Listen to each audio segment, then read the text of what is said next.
everyone, Comic Book Reviewer here, this time reviewing on Season 2 of Spirit Riding Free.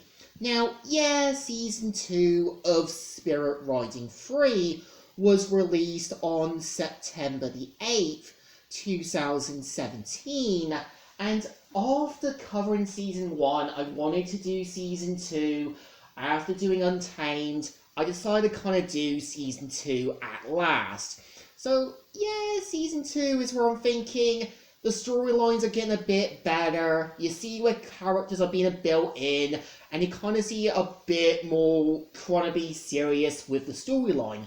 So, for Season 2, we do kind of see how Lucky still tries to learn to be a better rider. We kind of see how in the first episode, Lucky and the Cowboy Next Door, where he learned trick riding from a sort of new performer known as Javier, and I think his character works. Like, it's clear that both of them do have feelings for each other. It's both of them trying to get to know each other, and over Season 2, we do kind of see how slowly that Lucky's father and her teacher are basically falling in love, and you can kind of tell it builds up the thing where Lucky is slowly accept her teacher being her potential new mum. We kind of see how Jim wants to make things work, and I think for the most part you can kind of tell after Season 1, you can tell Lucky still has a bit of mixed feelings about it. But after the whole Christmas Spirit episode, this is also where we do kind of see how Lucky slowly realizes her mistakes and taking her father's feelings for consideration. And I think most part, I think there are moments where I think the storylines can be a little more serious. Because, when you actually do have Lucky's cousin, Julian, who is this smooth-talking con man, it's clear that he tries to say to people that he's changed when really he hasn't. And you can tell that Lucky does everything that he can to get her friends, even her sort of peers, to see that basically Julian is a smooth-talking conman.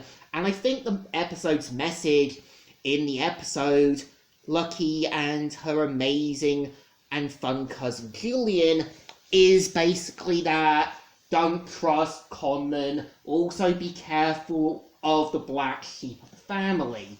And I think, there is even an episode which I think tackles a really serious subject matter with episode 6, where, you kind of have Lucky and Marcelia journeying out from Miradillo to get the medicine, and we do kind of see how almost all the town catch a sort of cold virus, and I think it's interesting how the episode foreshadows the whole COVID-19 pandemic, where people had to quarantine, and how, there were people like Snips who foolishly kind of got themselves contaminated or contaminated others by mistake.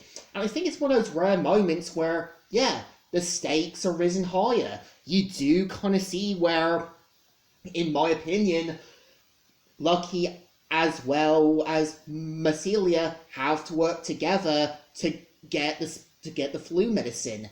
And it kind of shows you just how, trying to kind of journey it out to get a medicine or an antidote for someone can be a life and death situation.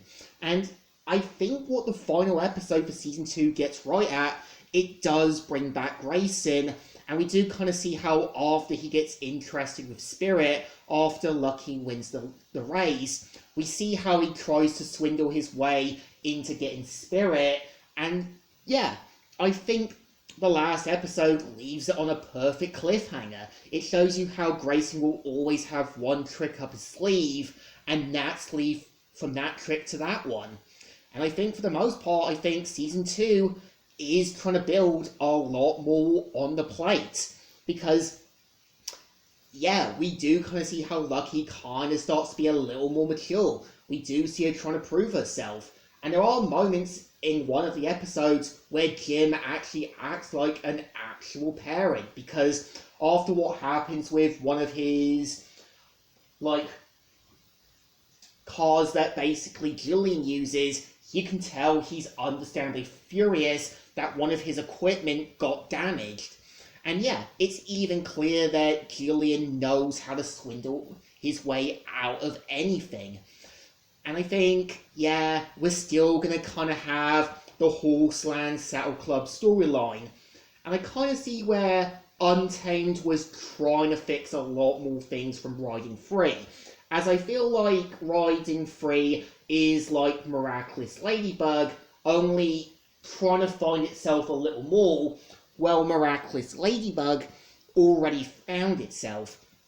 And I think for the most part, yeah, I actually give it credit. Like, they do try to kind of do a Halloween story, but also a Christmas one, and then go to a COVID-19 story, and then build up the whole kind of Grayson capturing Spirit. They really know how to tackle darker, serious, and more sort of depressed but happy-go-lucky stories. And I think this one definitely deserves a thumbs up.